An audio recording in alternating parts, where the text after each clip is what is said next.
Welcome to Elephant in the Room, a podcast featuring real conversations with real therapists on the elephant in every room, trauma. With this show, we are aiming to share insights from professional practitioners on trauma, its impacts, as well as various modalities and resources on healing for survivors. This podcast is produced by the Breaking Free Foundation, a Canadian registered charity that supports trauma survivors in reclaiming their lives and finding healing. All of the therapists interviewed on this podcast are members of the Breaking Free Foundation Trauma Practitioner Network. My name is Amber Craig. I am a trauma survivor, one of the co-founders of the Breaking Free Foundation, and the proud host of this podcast.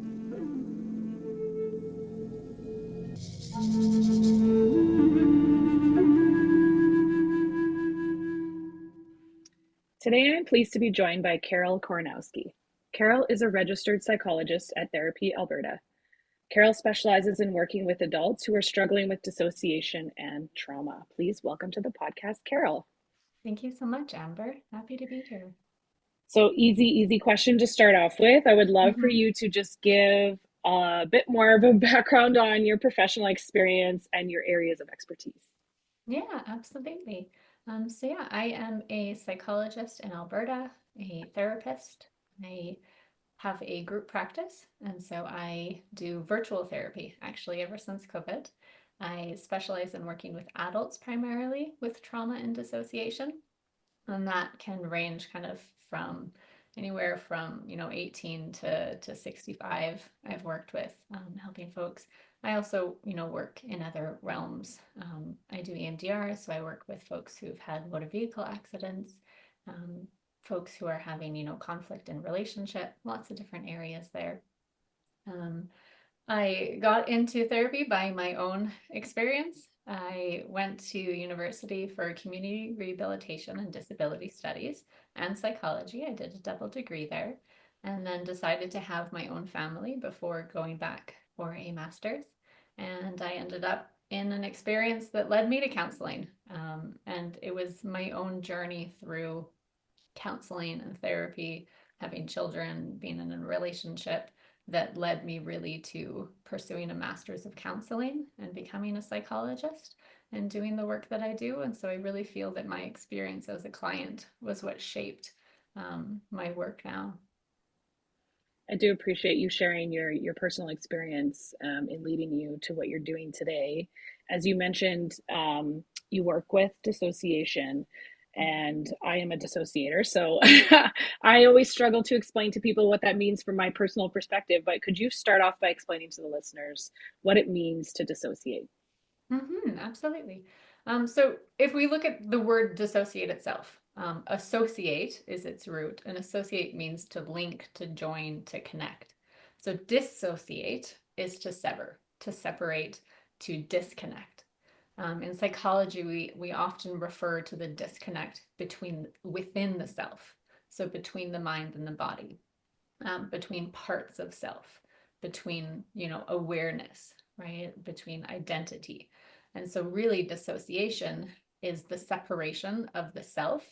And that can really kind of occur across time, across space, across identity, across reality. There's such a vast spectrum of dissociation. So in terms of this conversation around trauma, can you kind of describe what that could look like in a trauma sense so that people who are listening can start to understand if maybe that's something that happens to them? One of the things that I think is really helpful to know is that really I believe everybody dissociates. Absolutely everybody. It would be impossible for us to be consciously aware of everything happening within ourselves and around us. And so I think if we kind of just start with the basic premise that everyone dissociates, it makes it easier to ask how. How do you dissociate? Right? So like on a really basic level, dissociation is distraction, right? And so it is, have you ever driven to work and realize you got there and don't remember the drive, right? Have you been in a conversation and suddenly realize you have no idea what the person just said to you, right? Do you ever get lost in a book or a movie? Do you get lost staring out into space, lose track of time? It's those kind of really mild forms that we can begin to understand that that's where we start to kind of disconnect. We start to kind of separate. Milder forms of dissociation can look like zoning out, spacing out, going on autopilot, right? Just kind of going through the motions, not really being consciously present. Can look like forgetting things. It can look like having gaps, not remembering whether you did something or just thought about doing that thing. And sometimes, that's something that everybody experiences every day. And so if we just kind of look at those milder forms, it's more a question of how do I dissociate? And is it, present throughout the day as kind of like that autopilot, that zoning out, going through the motions? Right. Or is it really kind of specific to certain places, certain times, certain events, right? Maybe at home we feel quite, relaxed and grounded and safe. And in work, we're kind of on edge, or we kind of get pushed out of our zone at work. So you mentioned a couple examples there of things that we could probably relate to zoning out, as you mentioned, going on autopilot, daydreaming, things like that. What would be the difference between something like that, where you defined it as mild dissociation, and something that could be described as unhealthy? And maybe it's not unhealthy, but um, could you just speak to that a little bit more about what the differentiation would be? Mm-hmm. Yeah, I tend not to use healthy or unhealthy because really dissociation in any form can be healthy if it's helpful and adaptive for the person given their situation, right? For somebody who's in, chronic stress or abuse, it is absolutely healthy and helpful to dissociate if it means that they are at least keeping their body or mind safe until they're able to be in a safer environment, a safer place. But what is kind of the measure for me is whether it is interfering with somebody's capacity to engage in a meaningful way in their life, right? So daydreaming is kind of one of my favorite examples of that. We think that daydreaming is harmless, right? It's healthy. Everybody kind of does it, right? It's amazing, right? It's that place you get to imagine your thoughts and your dreams and your goals and your wishes and good things, right? And yet, if somebody is daydreaming half of their day away and they're not able to participate in school or work, well, then we know that that's actually not healthy and adaptive for them until we get some more kind of supports and figure out what's going on in place. And for myself, before I went to school and became a psychologist, I was a huge daydreamer. Um, but I actually call them daymares because I would start with a daydream. I would start with this like wishing for something or wanting something or imagining something. And then it would go to anxiety and bad things would happen. And it would continue. Like I would catastrophize in these daydreams. And then I would snap up and be like, why am I thinking about that? Like, how Right. is that good? And so for me, it was, that way of, preparing for stress and what might happen and what could I do? But that anxiety was dragging me into these kind of nightmares during the daytime. And that's why it's not really a healthy unhealthy. Is it causing you stress or is it relieving stress? Right? My son goes for walks and he says it's his daydream time. I'm like, that's Mm. amazing. What do you like daydream about? He's like, stuff. But it just sounds so relaxing and relieving for him, right? Right. So the distinction then would be where it is causing stress, where it is separating them from meaningful relationships, from meaningful participation. That's where we have either extended time, even if it's a mild dissociation, but a long time, or greater frequency. Or if it's causing distress, that's where we can have things like um, not remembering who you are, feeling detached from your own body, feeling like the world isn't real, feeling like you're living in a fog, um, losing gaps of time, not knowing how you got to places, um, going somewhere and not remembering why you're there, and having it be more than just in your house looking for your keys. Like you've driven somewhere and you're like, hey, am I here? Right? There's that interference with that life and when it's causing stress in relationships, right? Even somebody who's mildly dissociating, if they're really not present in their relationship, it's really hard to build a meaningful relationship. Right. And so I like to think of it as like adaptive, maladaptive, and then kind of causing stress or relieving stress. I do like your definitions of that versus healthy, unhealthy. So I do appreciate that correction. I think that's an Oh, important no worries. definition. In terms of what could bring on this type of side effect, I guess, in a trauma sense, of course, because that's what we're here to talk about. What types of things can cause dissociation with somebody? Mm-hmm. So dissociation is most often a childhood response. It is something that can be learned or gained over time in, uncomfortable or stressful situations. I imagine like somebody with chronic pain would kind of learn to disconnect from that pain. Or it can happen automatic, involuntary, sudden response to overwhelming stress, trauma, pain. Really, dissociation is protection from pain. And so when we are in unbearable pain, our brains, our bodies will cope with that. And there is kind of, even along the spectrum of dissociation, in the mild sense, it can just be the mind. It can be the mind drifting. It can be the mind distracting. It can be the mind pulling away. In more severe dissociation, we have the brain. We have the brain, and it's really fascinating to me. In a state of extreme pain, our brains can produce natural cannabinoids and opioids in order to numb our senses so that we do not feel the pain that we are in. And that is the neurobiological impact of dissociation. It's literally numbing our bodies so that we can survive the pain, right? We dissociate in order to survive. We separate to survive. And so really it's any time that the body perceives that you are in a state of stress or death. And to a child, neglect and abuse is the same as death. They don't know any different.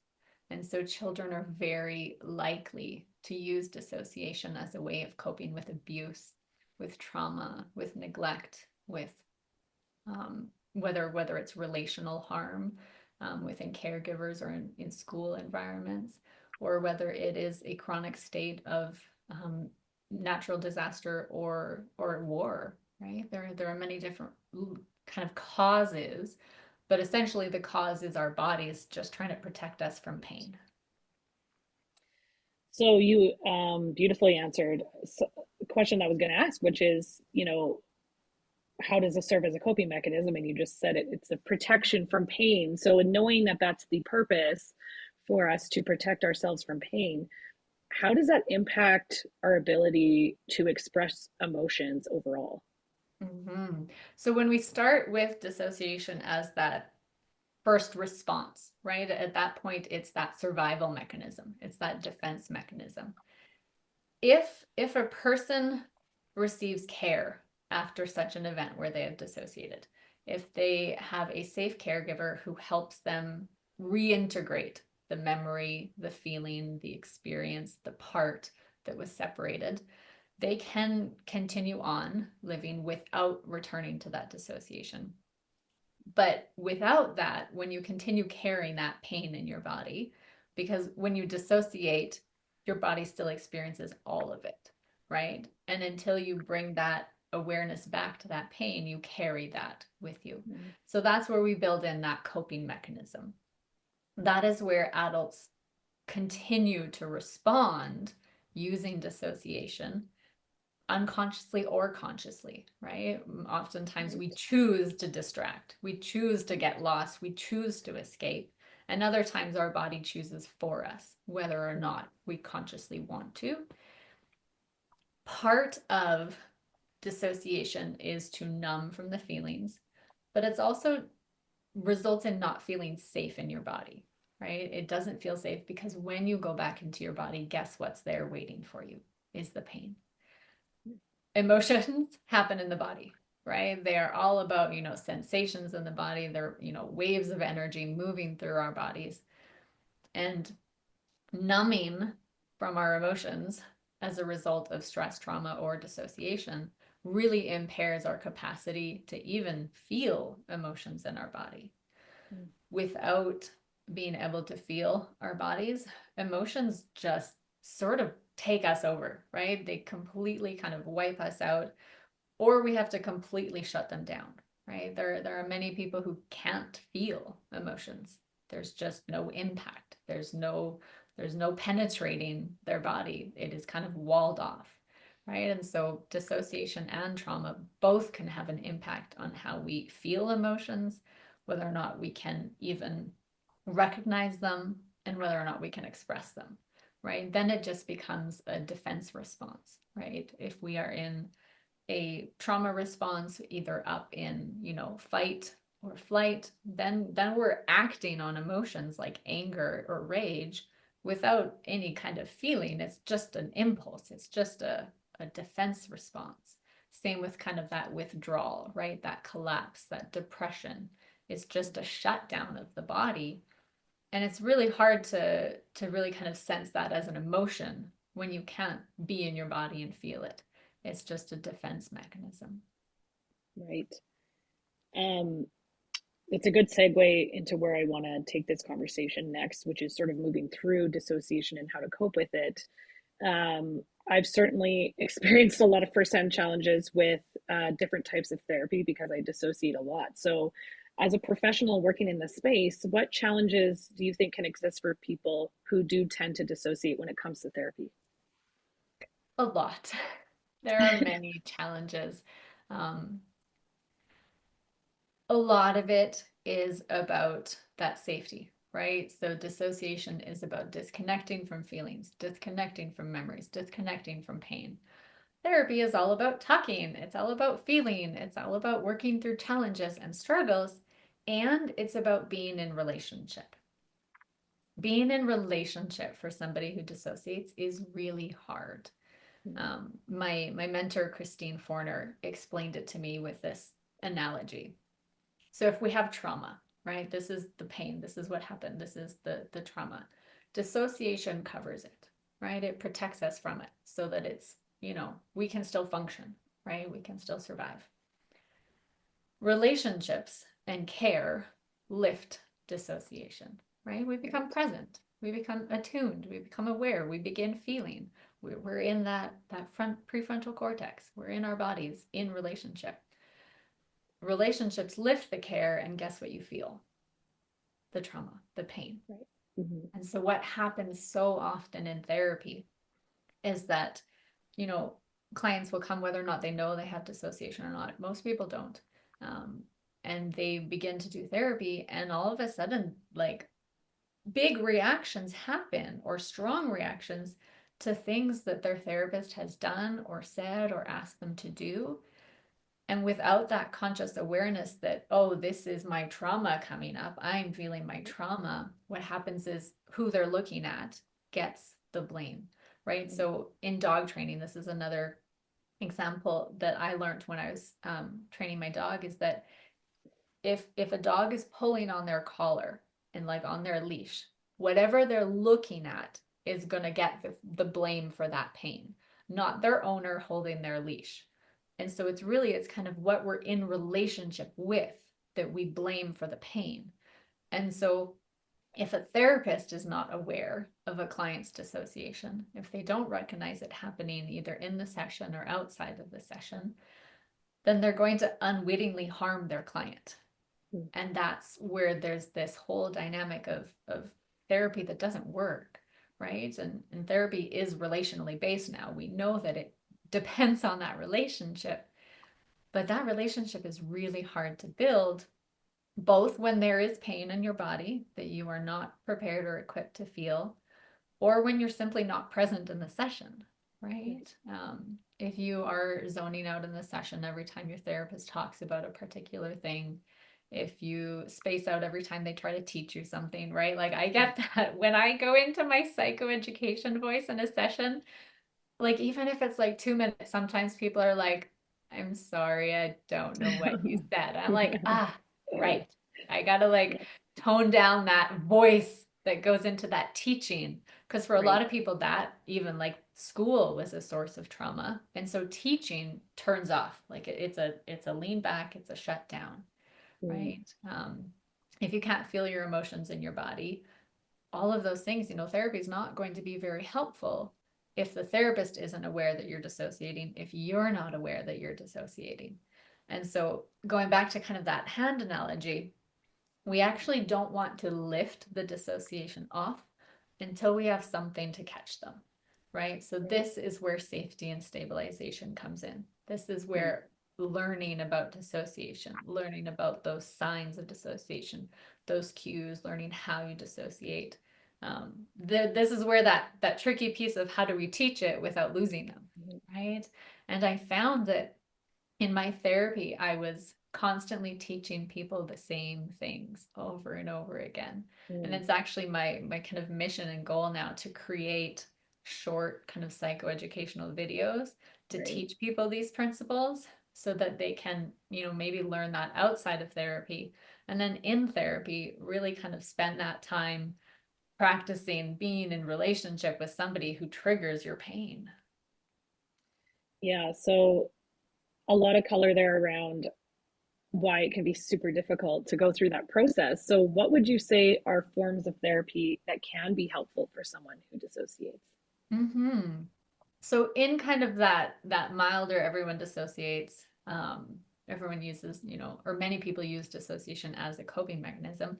Really, any kind of therapy can be helpful, and it helps if your therapist is aware of dissociation and can recognize those signs, right? So if they recognize, looking for, blank stares, you're looking for that zoning out in session, rigid posture, lots of yawning. They're kind of different signs that therapists can identify. Those are kind of the spaces where when you bring attention to something, really we can build the capacity to be in relationship there and work through kind of whatever's bringing them to therapy, because most often it isn't dissociation bringing people to Yes, therapy. Dissociation really rarely causes people to stress in their life because it is protecting them from stress. right. When and in those cases sometimes you actually find out that, oh, like dissociation is actually much more of a concern than we thought in those cases, or where the dissociation is more present, we're looking at kind of more moderate or severe symptoms. Mm, That is where the therapy kind of needs to be trauma sensitive with a therapist who's been trained in dissociation. There are, some recommended therapies that include kind of the body, so somatic experiencing, sensory motor psychotherapy with Pat Ogden. Um, for therapists who are specifically trained in EMDR and dissociation, EMDR can be helpful, but EMDR is a very kind of risky road to take with folks who are dissociating because it can very much re-traumatize and cause harm and kind of end the therapeutic relationship. And so EMDR is one of the ones that there should be more caution there. Mhm. yeah, that makes sense for sure. That's definitely one of the ones that I found was difficult despite how much I really wanted it to work. It just was a very interesting dynamic, but that's actually what led me to learn more about dissociation. So I found it kind of an interesting experiment either way. Right. Yeah. Um, Sometimes you get what you need, even if it was Still uncomfortable. helpful, totally Mhm. still helpful. Um, this has been a very great conversation around different parts of this topic. Are there any misconceptions that you've encountered around dissociation and trauma that you want a chance to address right now? Mm, gosh. I mean, around dissociation and primarily kind of dissociative identity disorder, there is a lot of misconceptions. There's a lot of controversy because of its origins. Misconceptions that it's fake, that people are making it up, that it's a conscious choice. None of those are valid, and yet they still seriously affect people today. Misconceptions about people with dissociation, that they are seeking attention, that they are dangerous. Um, those ones, like as a result of movies, right? As a result of books and um, even kind of certain psychology realms, therapists have been, criticized for working with people with dissociation. There's been lots of controversy in that because dissociation is a very frequent response to childhood sexual trauma. It brings in this whole realm of law and politics and abusers. And so there is kind of a lot of really challenging history to dissociation. And so it lends to a really kind of mucky way to traverse through it and not a lot of great information and training on it. It's only kind of really catching that development now. Like my former mentor Christine is doing training. I'll talk later about kind of some of the resources, but really I think it just helps even to kind of come back to that idea that everyone dissociates, and so just kind of normalizing dissociation, and then we can have more of a sense of empathy and compassion and understanding for people who have more extreme forms of dissociation, and for people who it's, impacting their lives in serious ways. Yeah, you mentioned some really important threads there that I hadn't even considered that I think are important to sort of address. So it's a perfect segue into this next question here about resources around dissociation. I mean, even if you are not someone who identifies as dissociating in your life, perhaps you are in relationship with someone who does. So for anyone who is really interested after hearing this conversation today about learning more about this, are there any resources that you can recommend specifically around this topic? Mm-hmm. So ISSTD, the International Society for the Study of Trauma and Dissociation, is the kind of main forefront association. They have a lot of resources for both the public and for professionals. So they have trainings, they have groups, they have programs, consultations for therapists to learn about. They have guidelines around treating dissociation, working with EMDR and dissociation. Working with dissociative identity disorder. That would be kind of the primary place for therapists to go, and for the public. So they have resources, they have fact sheets. They even have, fact sheets for if your loved one has dissociation, right? They have links to podcasts, websites. There are people with dissociative identity disorder and dissociation who have started websites, who create podcasts, who create resources for other people with dissociation and for loved ones.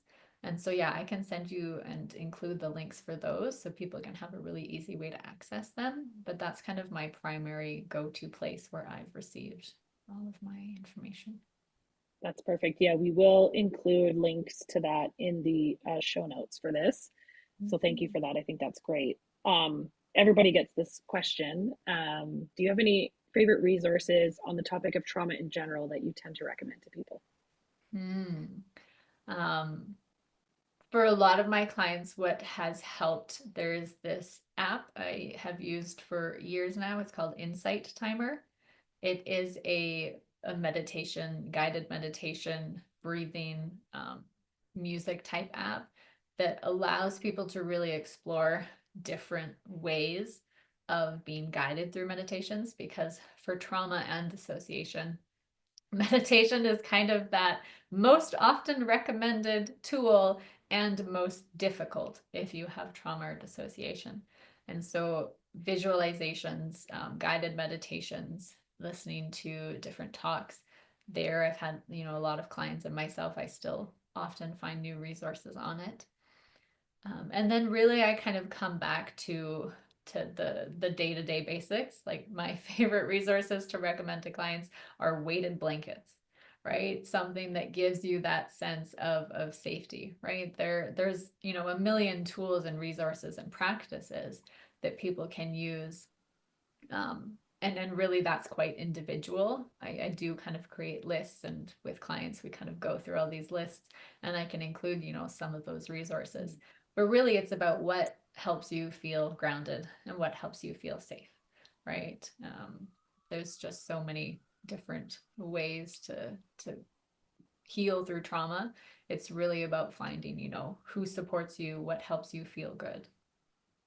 That's well said. Um, Carol, thank you so much for this conversation. I mean, I can't believe we're over 30 episodes in and we haven't covered this topic yet because it comes up so much in the work we do at Breaking Free. Is there anything else you would like to share with the audience before we close? Just really around that compassion for self, right? So knowing that the goal is not to remove dissociation from your life, right? It's about figuring out where it's causing stress, where it's helping. And in that space of what do I need, right? Where do I need support? Where do I need acceptance, right? Where do I need to find resources that will help me?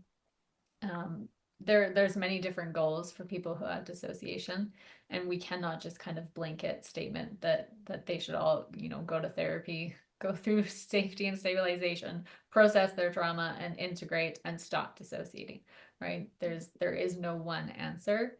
There is simply what is working for you in your life right now, what is not working, and making sure that the help that you receive is trauma informed and dissociation informed, right? There is more harm that can be done in therapy when a therapist is not trained in dissociation and misses the signs and cues and re-traumatizes a client. And yet there's no reason to be afraid of therapy, right? But it's about trusting your own intuition, those feelings that you get when you're like, something's not right. And really the magic happens in that space where you can share with somebody like, that doesn't feel good for me, like this happened when you did that.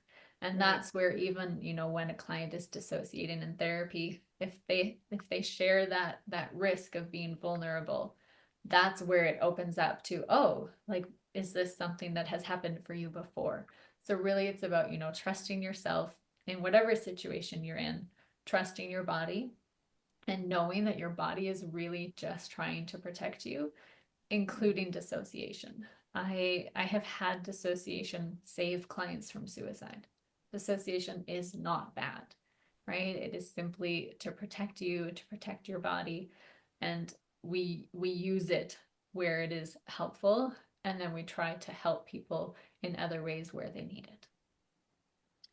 That honestly perfectly sums up this conversation and this topic. I really appreciate you taking the time to provide your perspective and your expertise to our listeners, because again, this is a very this is talked about a lot in our community, and I'm sure there's a lot of people listening who are going to find value in what you said today. So I appreciate you taking the time. And if anyone is looking for more information about Carol or anything that we discussed today, please see our show notes because all the resources will be listed there. Thank you again, Carol, for being on the show. Absolutely. Thank you so much, Amber. It's my honor. The Breaking Free Foundation offers therapy grants for trauma survivors in Alberta, and we also host 2 free support meetings a month. One is in person in Calgary, and one is online. For more information on trauma therapy and our organization, please visit us online at breakingfreefoundation.ca. If you enjoyed this podcast, please subscribe and share. That's all for now. Stay well.